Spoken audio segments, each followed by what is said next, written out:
ॐ भद्रं कर्णेभिः श्रुयाम देवा भद्रं पश्येम्मक्षभिः यजत्राः स्थिरैरङ्गैस्तुष्टवागुंसस्तनूभिर्वशें देवहितं यदायुः। ॐ स्वस्ति नः इन्द्रो वृद्धस्रवाः स्वस्ति नः पूषा विश्ववेदाः स्वस्ति नस्तारक्षो परश्चिनेमि स्वस्ति नः बृहस्पतिर्दधातु। ॐ विश्वानि देवशवितुर्दुरतानि पराशु यद्भद्रं तन्नयाशु। ॐ सहना अवतु सहनौ भुनक्तु सह वीर्यं करवावहै तेजस्विनावधीतमस्तु मा विद्विषावहै। धर्म प्राण सत्संग प्रेमी सज्जन, आज रविवार है और ये हुआ कि भाई ब्रह्म विद्या से एकदम विमुख न हो जाए आप लोग।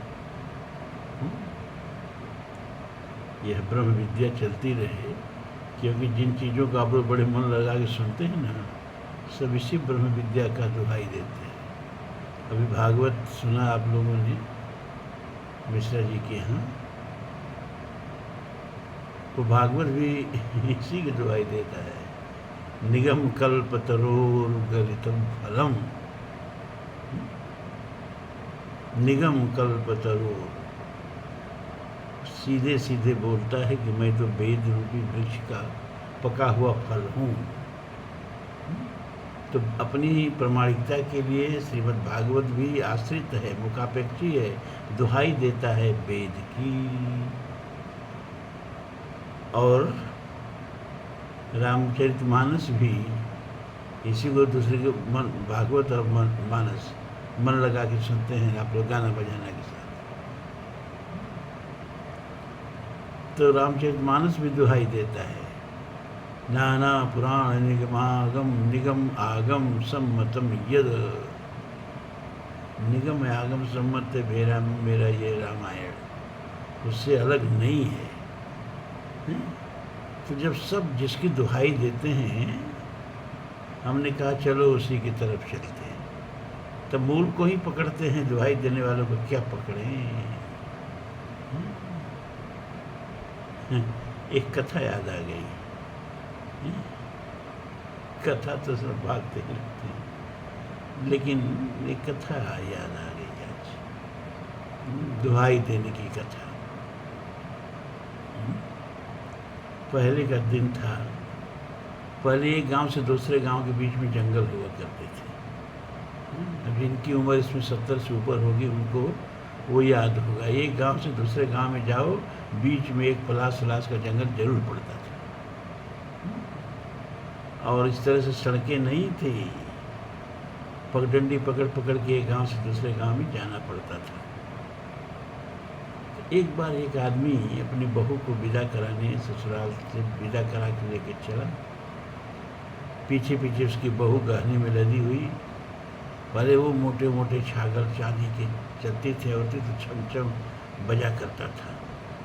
सोने के गहने भी मोटे मोटे, तब इतना महंगा सोना नहीं रहा, 100 रुपया के आसपास रहता था, चाहे उससे भी कम था। अब तो 1 लाख रुपया के ऊपर भी चला गया बीच बीच में। तो पीछे पीछे गहने से लदी हुई औरत चली, और आगे आगे ये टीन वाला जो बक्सा आता था पहले, सर पलट के आगे आगे चला विदा करा के अपने बहू को। अब एक गांव जाके जब जंगल बीच में पड़ा तो 5-6 राहगीर और साथ हो लिए, तो ठहर गया, कहा भैया या तो आप लोग आगे चलो या तो पीछे चलो, पता नहीं क्यों आप लोगों को देख के डर लग रहा है, आप लोगों के साथ चलने का मन नहीं कर रहा है। राहगीरों ने कहा अरे हम लोग भगवान के शपथ खाते हैं, भगवान राम के सौगंध खाते हैं कि हम लोग सज्जन आदमी हैं, हम लोग तुम्हारा कोई अनिष्ट नहीं करेंगे। जब भगवान राम के सौगंध पर विश्वास करके वो आदमी इन सबों के साथ चल दिया।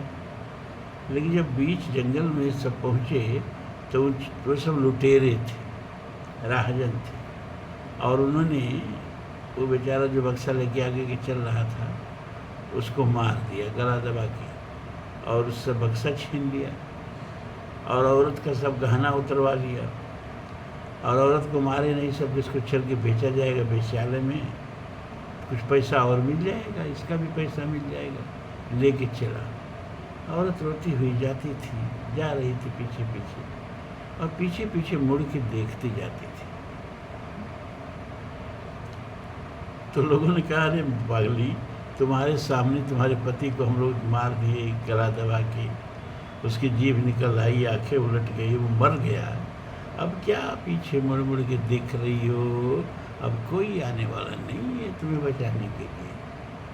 उसने कहा कि मैं इतनी बेवकूफ़ नहीं हूँ, मैं जानती हूँ कि मेरे पति को तुम लोगों ने मार दिया, निष्प्राण कर दिया, अब वो नहीं आने वाले हैं, लेकिन मैं किसी दूसरे की प्रतीक्षा कर रही हूँ।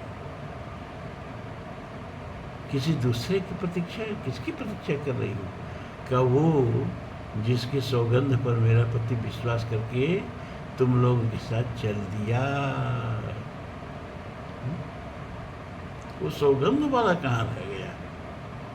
जिसके विश्वास पर मेरा पति चल दिया, जिसके भरोसे पर मेरा पति तुम लोगों के साथ चल दिया, वो भरोसा वाला कहाँ रह गया? मैं तो उसी को मुड़ मुड़ के देख रही हूँ।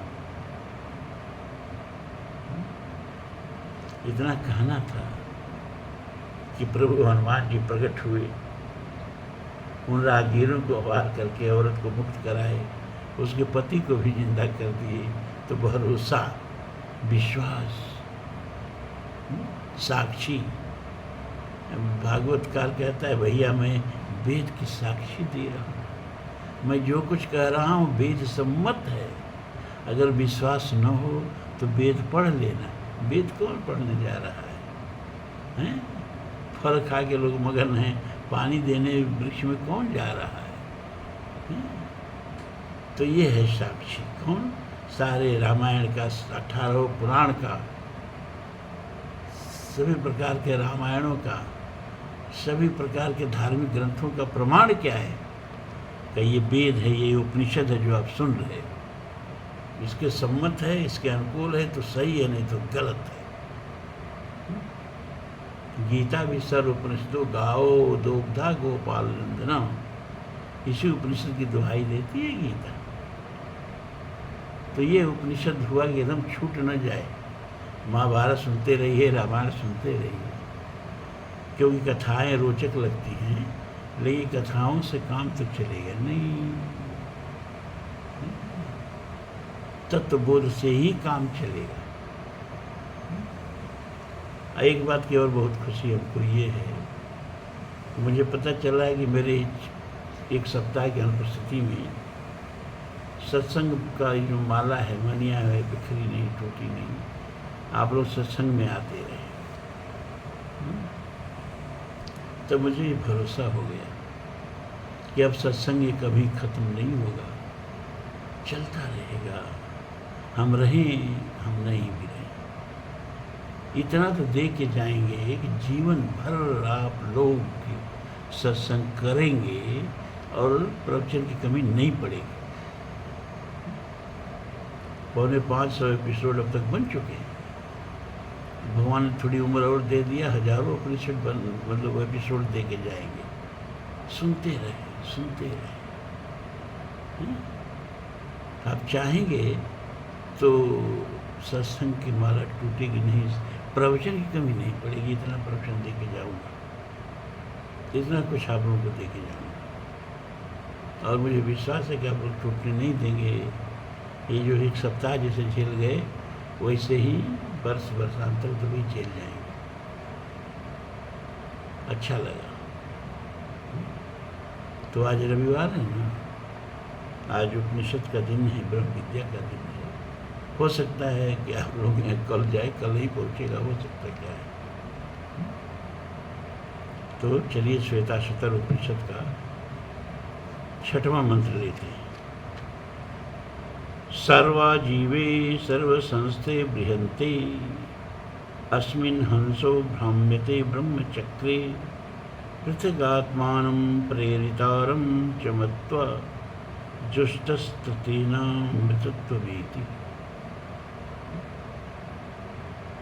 सर्वजीवे सर्वसंस्थे बृहन्ति। इससे पहले याद होगा आप लोगों को, चाहे नहीं होगा, ये संसार चक्र का वर्णन किया गया था। कैसा अरा है, किसकी क्या तीलियाँ हैं, कैसी नदी है, उसके क्या धार हैं, अविद्या, अस्मिता, राग, द्वेष, अभिनिवेश रूपी ये नदी जो है बह रही है, जीव इसमें ऊब चुब हो रहा है। इससे पहले रथ के चक्के से तुलना दी गई ब्रह्मांड का, अब उसको दोहराएंगे नहीं। तो कह रहा है कि सर्व जीवे सर्व संस्थे बृहन्ते अस्मिन हंसो भ्राम्यते ब्रह्मचक्र। जो रथ का चक्र है उसको ब्रह्मचक्र बताया, और इस ब्रह्मचक्र में सबके जीविका रूपी इस ब्रह्मचक्र में सब इसी में पोषित हो रहे हैं, सब इसी में सबका पोषण हो रहा है। अब मनुष्य खाली मनुष्य के बारे में सोचता है, ऐसा नहीं है। कभी आप जमीन पे जमते हुए कीटों को भी देखिए, उनमें और आप में एक समानता है क्या? दोनों जीव हैं और दोनों का अपना जीवन प्रिय है, बल्कि आपसे उनको अपना जीवन ज़्यादा प्रिय है, क्योंकि आत्महत्या करते हुए मनुष्य की जोनी ही देखी जाती है, और कोई जीव जो आत्महत्या नहीं करता है वो अपने जीवन को सबसे ज़्यादा प्यार करता है। तो वो छोटे छोटे रेंगते हुए जीव, वो भी जीव हैं और आप भी जीव हैं, और आप आकस्मिक इतने बड़े इतने प्रबुद्ध जीव नहीं हो गए, वहाँ से यात्रा करके यहाँ पहुँचे, वहाँ से यात्रा करके एक कोशीय जीवों से यात्रा करके आज आप इस सीढ़ी पर, इस सोपान पर खड़े हैं और इस अवसर का लाभ नहीं उठाया, फिर वहीं पहुँच जाएंगे, वहीं पहुँच जाएंगे। इस चेत सकत बोधुम प्राग शरीर विश्रस्य ततो सर्गस्य लोकस्य सर्गस्य शरीरत्वाय कल्पते कठोपनिषद। अरे शरीर के, मनुष्य शरीर के गिरने से पहले अगर अपने आत्मस्वरूप को नहीं पहचान लिया, नहीं जान लिया, तो फिर सैकड़ों प्रकार की जोनियों में भ्रमण करने के लिए गिर जाओगे। केनोपनिषद कहता है इह चेद वेदिदस वस्ती, इह चेद वेदिदस वस्ती। अब नहीं उठ रहा मंत्र।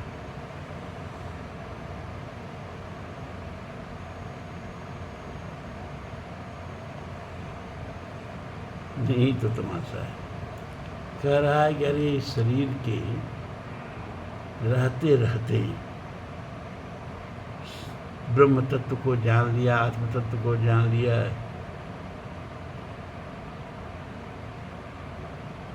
हाँ, यह चेद वेदीदत सत्यमस्ति, यह चेद वेदीदत सत्यमस्ति, न चेद यह वेदीन महति विनष्टि, भूतेषु भूतेषु विचित्र धीरा प्रेता तस्मात् लोकात् मृता भवन्ति। अब बुढ़ापा का असर आ रहा है ना, सब भूल रहा है, सब भूल रहा है। ये चेत भी सत्यमस्ति।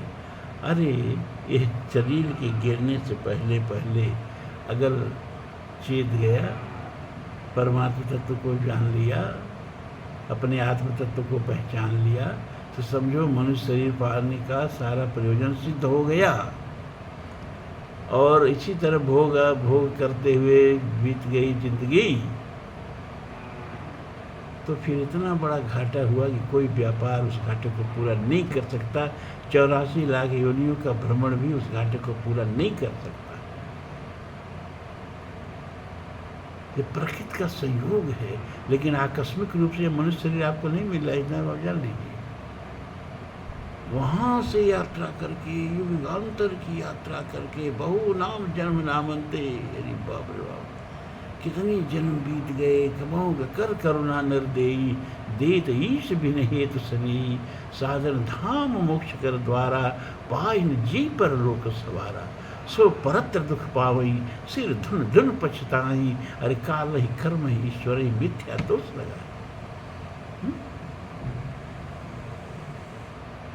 भागवत में एक रूपक दिया है,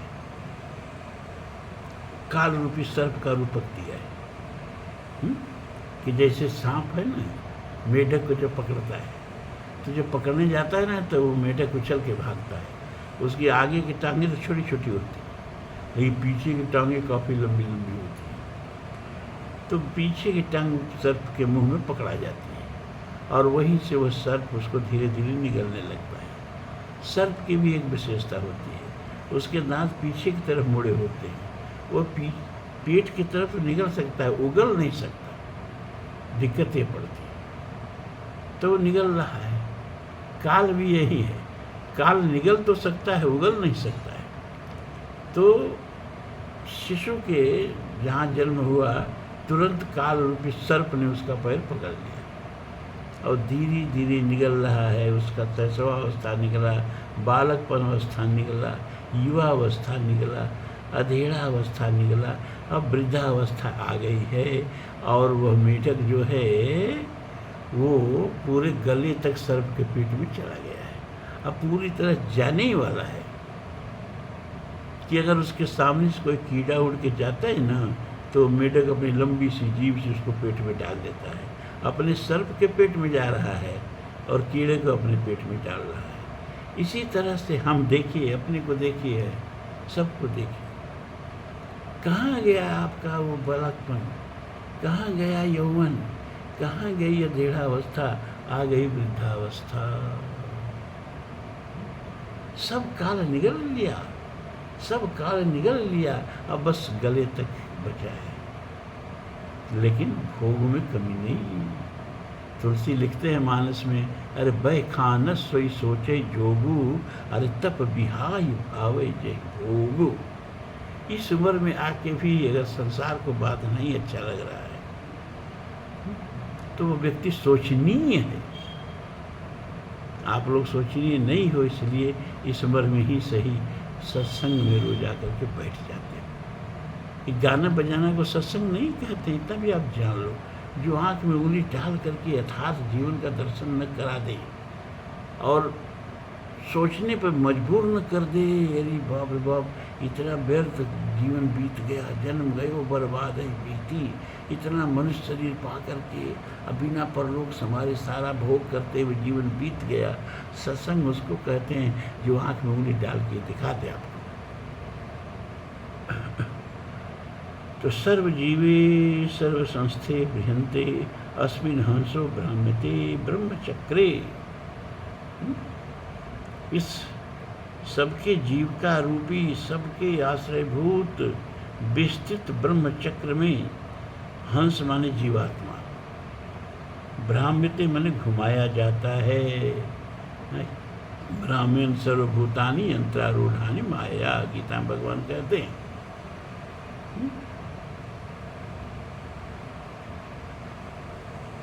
वह अपने आप को और सबके प्रेरक परमात्मा को अलग अलग जान करके उसके बाद उस परमात्मा से स्वीकृत होकर अमृतत्व को प्राप्त हो जाता है। अपने को और परमात्मा को जो जान ले,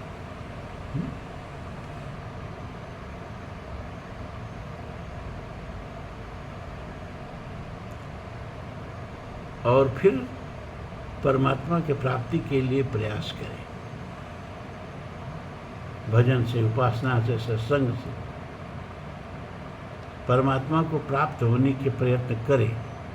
वह व्यक्ति जिन खोजा तिन पाइया गहरे पानी पैठ, मैं बपुरी ढूंढन गई रही किनारे बैठ। ऐसा नहीं है, जिन्होंने उसको ढूंढा है उनको परमात्मा मिला है। परमात्मा कहता है कि तुम हमारे तरफ एक कदम चलोगे तो हम तुम्हारे तरफ 2 कदम चलेंगे। आप चलते ही नहीं हैं, आप तो परमात्मा से दूर चलते हैं। जैसे जैसे चलिए दूर तस तस गृह, जितना चल रहे उतना परमात्मा से दूर भाग रहे। परमात्मा कहाँ से मिलेगा? जिसने परमात्मा की तरफ चलना शुरू किया, परमात्मा उसको निराश नहीं करता है।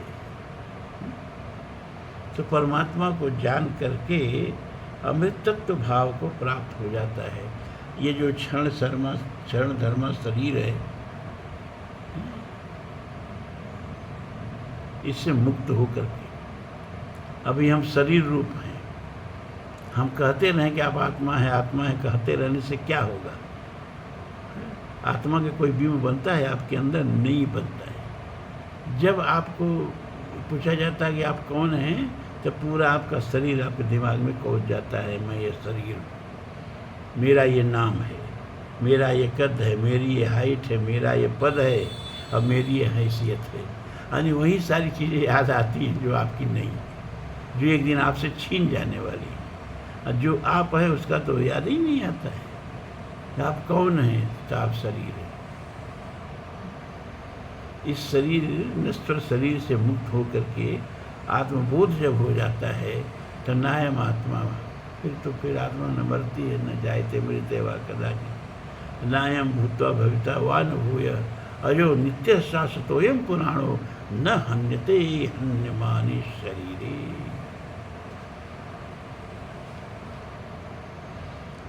उद्गीतमेतत् परमं तु ब्रह्म तस्मिंस्त्रयं च प्रतिष्ठाक्षरं च अन्तरान्तरं ब्रह्मविदो विदित्वा लीना ब्रह्मणि तत्परा योगे मुक्ता। एतत्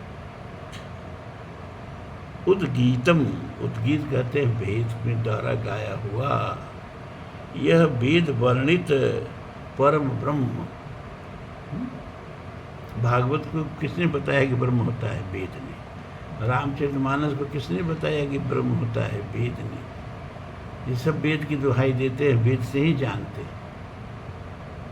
इसीलिए कहा गया कि यह वेद वर्णित ब्रह्म सबका आश्रय है और अविनाशी। उसमें तीनों लोक स्थित हैं। वेद के तत्व को जानने वाले महापुरुष यहाँ अंतर्यामी रूप से स्थित उस ब्रह्म को जानकर, उसी के परायण होकर, उस परम ब्रह्म में लीन होकर सदा के लिए जीवन मृत्यु से मुक्त हो गए। जो मुक्त हो गए उनके बारे में बता रहा है। उदाहरण आप पूछ सकते हैं, भैया कोई मुक्त हुआ कि झूठे कहते हैं कि मुक्त हो गए, मुक्त हो गए, मुक्त हो गए? तो बता रहा है कि जिन्होंने इस वेद वर्णित ब्रह्म पर विश्वास किया, इस वेद वर्णित ब्रह्म को जाना, पहले विश्वास करोगे तभी जानोगे, क्योंकि वो कोई चीज़ तो है नहीं कि आपको दिखा दिया या आप विश्वास करो। कौनो सिद्ध के बिन विश्वासा, तो पहले विश्वास करना होगा, तब इसके बाद भजन शुरू होती है। अरे जब तक विश्वास ही नहीं कि परमात्मा है कि नहीं है कि नहीं है, तो संशयात्मा विनश्यति, ऐसा व्यक्ति तो नष्ट हो ही जाएगा। तो जिन्होंने इस वेद वर्णित ब्रह्म को जाना, किसको? जो सबका आश्रय, सबका आश्रय, सारा विश्व जिसके आश्रित है। यस्तस्य भाषा सर्वमिदं विभाति, उसी के विभाषित होने से सारे लोग प्रकट हो रहे हैं, सारे लोग विभाषित हो रहे हैं। और वह अविनाशी है, और तीनों लोग उन्हीं के आश्रय में स्थित है। उस ब्रह्म को जो अपने अंदर में भी स्थित है, उसको ढूंढने के लिए कहीं बाहर नहीं जाना है। असप्रभु हृदय अक्षत अविकारी, सकल जीव जग दीन दुखारी। सबके हृदय में आनंद सिंधु सुख राशि, सी करते त्रैलोक सुपासी। व्यापक एक ब्रह्म अविनाशी, सचेतन कन्य आनंद राशि। अस प्रभु हृदय अक्षत अविकारी, सकल जीव जगदीन दुखारी। जो अपने भीतर ही बैठे हुए इस परमात्मा तत्व को जान लेता है, उसी के परायण हो जाता है। मद कर्म के मद भक्तो मद्याजी महाम नमस्कुरु। परमात्मा के पारायण होने कैसे होंगे? जब परमात्मा के लिए जीना शुरू कर देंगे, और उसमें सबकी ज़िंदगी आ जाएगी। मत सोचिएगा कि परमात्मा के लिए जीना शुरू करेंगे तो आपके परिवार का क्या होगा। भ्राता पिता पुत्र उर्गारी, सब आप सबको कहा गया हो, माता पिता बंधु गुरुदेवा, और सबकर दृढ़ जाने मम सेवा। पूरी गृहस्थी परमात्मा का, सब संपत्ति लखपत कहे आई, जो बिन तजन चलो तजताई। ये सब संपत्ति गृहस्थी जो है वो परमात्मा का है। परमात्मा ने आपको दिया है इसको साझने संवारने के लिए। सब परमात्मा है। पुत्र भी परमात्मा का ही रूप है, पत्नी भी परमात्मा का ही रूप है, मित्र बंधु बांधव सब परमात्मा का ही रूप है। निज प्रभु में देख रही जगत, ये परमात्मा का पारायण होना है। वह ऐसे लोग जीवन और मरण से मुक्त हो गए। संयुक्तमेतच्छरम अक्षरम च व्यक्ता व्यक्तम हरते विश्वमीशः अनीशस्य आत्मा बध्यते भोक्तृभावात् ज्ञात्वा देवं मुच्यते सर्वपाशे। संयुक्तमेतच्छरम अक्षरम च, क्षर और अक्षर दो प्रकार से मिला के यह सृष्टि बनी है। गीता में आइए 7वें अध्याय में, भूमिरापो नलः वायु खं मनो बुद्धिरेव च अहंकारम इति यम में भिन्ना प्रकृति अष्टधा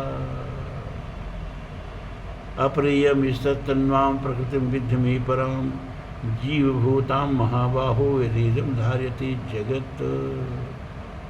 साफ साफ भगवान ने कह दिया कि भूमि, आपह माने जल, अनल माने अग्नि, वायु माने हवा, खंग माने आकाश माने छिज्जल पावक गगन समीर, और मन बुद्धि अहंकार, ये 8 प्रकृतियां हैं। ये 8 प्रकार की प्रकृतियां हैं। और अप्रियम तन्नाम प्रकृति विद्धि पराम, ये अपरा प्रकृति है। और इससे अलग मेरे स्वरूप भूत जीव भूता महाबाहो, ये जीव जो है ये परा प्रकृति है। और इन दोनों से ही जगत का धारण चलता है। जड़ चेतन मिलकर के ये संसार बना हुआ है। एतद् योनिन भूतानि सर्वाणि तुधार्य अहम कृष्णम जगतः प्रभो प्रलयस्तथा। एतत् योनीन भूतानि, सारे भूतों की उत्पत्ति स्थान है ये जड़ चेतन, सबका धारण करने वाला। और इस सारे संसार का कृष्ण से माने पूर्ण संसार को प्रभो और प्रलय, उत्पन्न और पैदा करने वाला मैं, अहम मैं हूँ। मत्तः परतरम नाथ किंते दस्ति धनंजय, मैं सर्वभूतानि माने में से ही अर्जुन अलग कुछ नहीं है। किंचित अस्त धनंजय, कोई भी ऐसी चीज स्थित नहीं है जो मुझसे अलग हो। मैं सर्वाण भूतानि, मेरे में ही सारे भूत कैसे गुथे हुए, सूत्रे मणिगढ़ा युव, जैसे मणियाँ जो है माला की उस सूत में गुथी हुई हैं, वैसे ये सारा जगत जो है ना मुझसे ही व्याप्त है, मुझसे ही स्थिर है।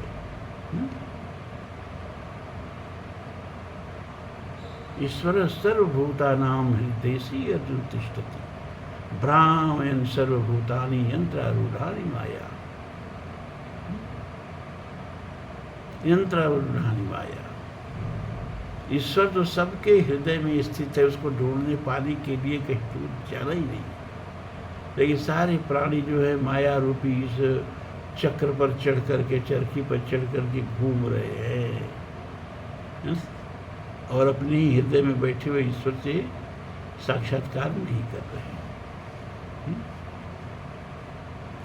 तो संयुक्त मेतद क्षरम अक्षरम च व्यक्ता व्यक्तम भरते विश्वमीशम अनिष्ट आत्मा बध्यते भोक्तृभावास ज्ञात्वा देव मुच्यते सर्वपाश। विनाशील जड़ वर्ग और अविनाशी जीवात्मा, इन दोनों के संयोग से व्यक्त और अव्यक्त रूप इस विश्व को, यह पूरा विश्व व्यक्त नहीं है, पादो अश्य विश्वाभूतान त्रिपादश्यामृतम दिवी। हमारा वेद कहता है कि भगवान के एक पाद में यह सारा ब्रह्मांड व्याप्त है, 3 पाद में वह अपने अविनाशी और अमृत और अव्यक्त स्वरूप में स्थित है। विज्ञान क्या कहता है? विज्ञान कहता है कि जो संपूर्ण ब्रह्मांड का अस्तित्व है ना, ऊर्जा है ना, वह केवल 5% व्यक्त है। 5% में अनंत ब्रह्मांड, और अनंत ब्रह्मांडों में अनंत आकाश गंगाएं, और अनंत आकाश गंगाओं में अनंत तारे।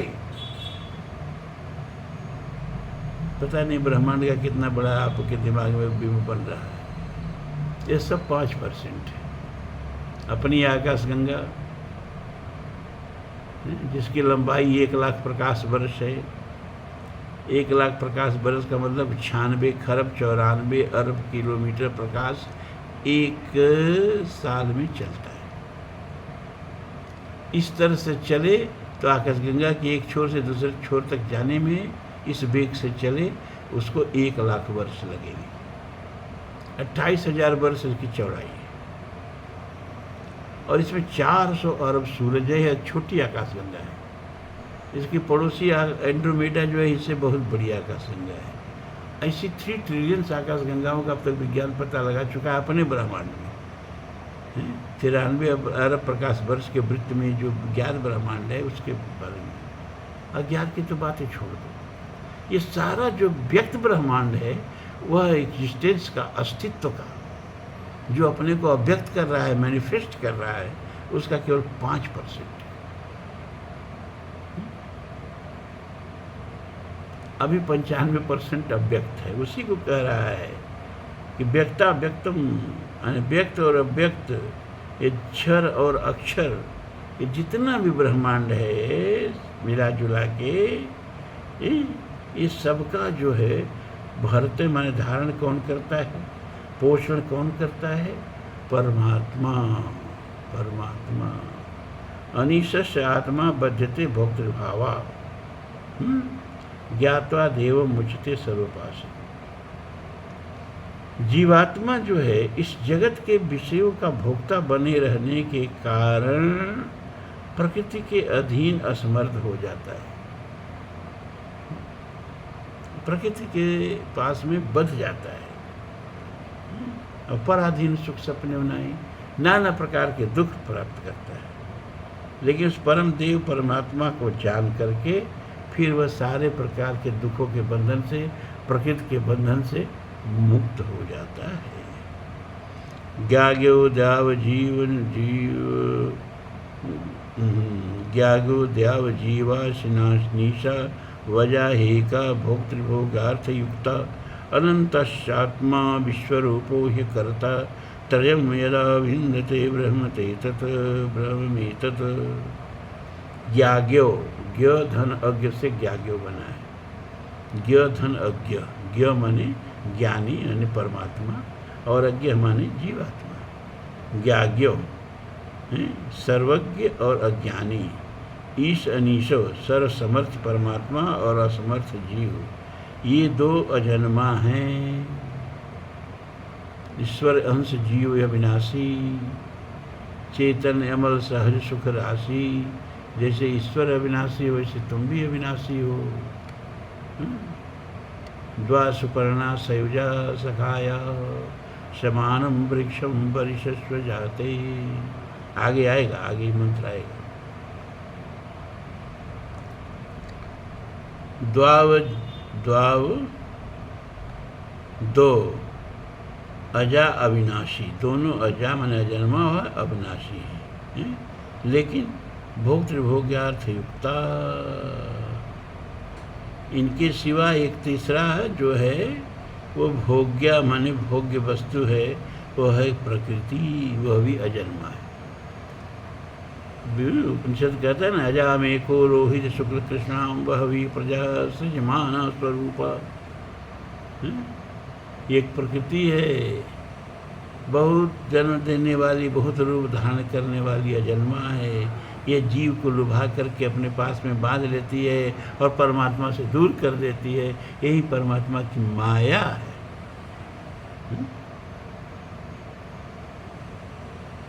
आत्मा अंततः विश्व संपूर्ण रूपों वाला और अकर्ता, अब कर्तापन के अभिमान से रहित है। कौन? परमात्मा। जब ये तत्रयम ईश्वर, जीव और प्रकृति इन तीनों को ब्रह्म रूप में प्राप्त कर लेता है तो जीव सभी बंधनों से मुक्त हो जाता है। जब परमात्मा को परमात्मा के रूप में, अपने को जीवात्मा के रूप में, प्रकृति को भोग्या के रूप में जान लेता है तो फिर प्रकृति के बंधनों से मुक्त हो जाता है ना? गीता में भी 15वें अध्याय में इसी का वर्णन किया है। द्वाइमो पुरुषो लोके क्षरः अक्षर इव च, क्षरः सर्वाणि भूतानि अक्षरः कूटस्थम उच्यते। द्वाइमो पुरुषो लोके क्षरम अक्षर इव च। इस लोक में दो प्रकार के पुरुष हैं। कौन? क्षर और अक्षर, अविनाशी और विनाशी। विनाशी कौन? प्रकृति। अविनाशी कौन? जीव। और भगवान जो है इन दोनों से अलग हैं। उत्तम पुरुषस्त्वन्य परमात्मेति उदाहृत यो लोकत्रयम् आविश्य विभर्तव्य ईश्वर। और इन दोनों से अलग जो पुरुषोत्तम परमात्मा हैं, जो तीनों लोगों को और इनको धारण करने वाले, पोषण करने वाले, इनको जन्म देने वाले, इसलिए ये तस्मात् अतीतो अक्षरम क्षरापि च उत्तमम। अक्षर और क्षर दोनों से अलग और दोनों से उत्तम हैं। अतीतो अस्मिन् लोके वेदे च परितः पुरुषोत्तम। इसीलिए इनको लोक वेद में पुरुषोत्तम कहा जाता है। वही बात यहाँ समझाई जा रही है ना? और इन तीनों के भेद को जान करके और परमात्मा को जो भजन करके प्राप्त कर लेता है वो प्रकृति के पास से मुक्त हो जाता है। क्षरम प्रधानम अमृताक्षरम हर, क्षरात्मा नावीशते देवैक, तस्याभिधानात् योजनात् तत्त्वभावात् भूयश्चान्ते विश्वमाया निवृत्ति। प्रधानम अमृताक्षरम हरः, क्षरम प्रधानम। प्रधान यहाँ प्रकृति के लिए आया है। प्रकृति का एक नाम प्रधान भी है। तो ये प्रकृति जो है क्षर माने क्षरणशील है, मतलब संपूर्ण विनाश नहीं होता है, लेकिन एक रूप में नहीं रहती, परिवर्तनशील है। और परिवर्तन को ही हम विनाश कहते हैं। हमारा शरीर का क्या विनाश होगा? शीत जल पावक गगन समीर, पंच तत्व में ये शरीर बना हुआ है। इसमें क्या नष्ट होगा? न जल नष्ट होगा, न वायु नष्ट होगी, न अग्नि नष्ट होगा, आकाश नष्ट नहीं होगा, भूमि नष्ट नहीं होगी। बस होगा क्या कि आज इस रूप में है, कल ये अपने अपने दूसरे रूप में चले जाएंगे। तो परिवर्तन को ही हम क्षरण कहते हैं। वरना यह संसार में कुछ भी क्षरणशील नहीं है, कुछ भी नश्वर नहीं है। क्यों? क्योंकि सब अब निश्चर परमात्मा से प्रकट है, उसी का रूप है। तो परमात्मा क्यों नष्ट होने वाला है? परिवर्तनशील है। जिसको हम विनाशशील कहते हैं, वो विनाश का मतलब ही मैं समझिएगा कि एकदम गायब, ना ना, बस परिवर्तन को ही हम विनाश कहते हैं। तो क्षरम प्रधानम अमृताक्षरम हर। और ये जो जीव है वो अमृत है, मतलब अविनाशी है। प्रकृति को भोगने वाला जीव अविनाशी है। क्षरात्मनव, जड़ चेतन, और क्षर आत्मनव। क्षर माने क्षरणशील जड़ तत्व, और आत्मनव माने चेतन तत्व। दोनों एक देव ईश्वर इन दोनों पर शासन करता है। कौन शासन करता है? क्षर और अक्षर पर एकमात्र परमात्मा इन दोनों पर शासन करता है। उस परमात्मा में अब ध्यानात, निरंतर ध्यान करने से, योजनात, अपना मन लगाने से, मन मना भाव मध्याजी माम नमस्कुरु।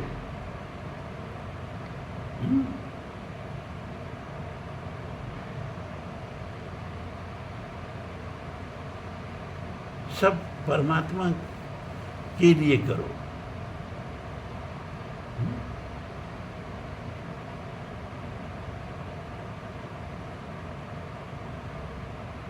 और उसके परमात्मा के भाव में तन्मय हो जाने से जीव परमात्मा को प्राप्त कर लेता है, परमात्मा तत्व को जान लेता है। ब्रह्मविद ब्रह्मैव भवति, ब्रह्म को जान के ब्रह्म स्वरूप हो जाता है, तो उसको समस्त माया से निवृत्ति हो जाती है। तो अब महाभारत भी चल रहा है, रामायण भी, वाल्मीकि रामायण चल रहा है, और ये उपनिषद से ब्रह्म विद्या से संबंध समाप्त हो जाए आप लोगों का, ये भी सप्ताह में एक दिन चल रहा है। इस तरह मैं ये कोशिश कर रहा हूँ कि इस तरह की चीज़ें आपको दी जाएं कि आपको बराबर मन लगा रहे और विविधता बनी रहे। जब मन करे ब्रह्म विद्या सुनिए, सारे गीता श्लोक वाइज बता चुके हैं, उसका भाष्य हो चुका है, सुनिए। ये 9वां उपनिषद चल रहा है, 8 उपनिषद का मंत्र वाइज व्याख्या हो चुकी है, सुनिए। वाल्मीकि रामायण भगवान करेंगे पूरा हो जाएगा, सुनिएगा। महाभारत पूरा हो जाएगा, सुनिएगा। और फिर आगे फिर कोई दूसरा ग्रंथ उठाया जाएगा, चाहे रामचरितमानस से उठा लिया जाएगा, भागवत ही उठा लिया जाएगा। भागवत भी सुनाएंगे तो आप लोग गाना बजाना थोड़ा तब तो सुनाएंगे भागवत का। ओम पूर्णमदः पूर्णमिदं पूर्णात् पूर्णमुदच्यते पूर्णस्य पूर्णमादाय पूर्णमेवावशिष्यते। सर्वे भवन्तु सुखिनः, सर्वे सन्तु निरामयाः, सर्वे भद्राणि पश्यन्तु मा कश्चित् दुःखभाग् भवेत्। असतो मा सद्गमय, तमसो मा ज्योतिर्गमय, मृत्योर्मा अमृतं गमय। ओम शांति शांति शांति। ओम।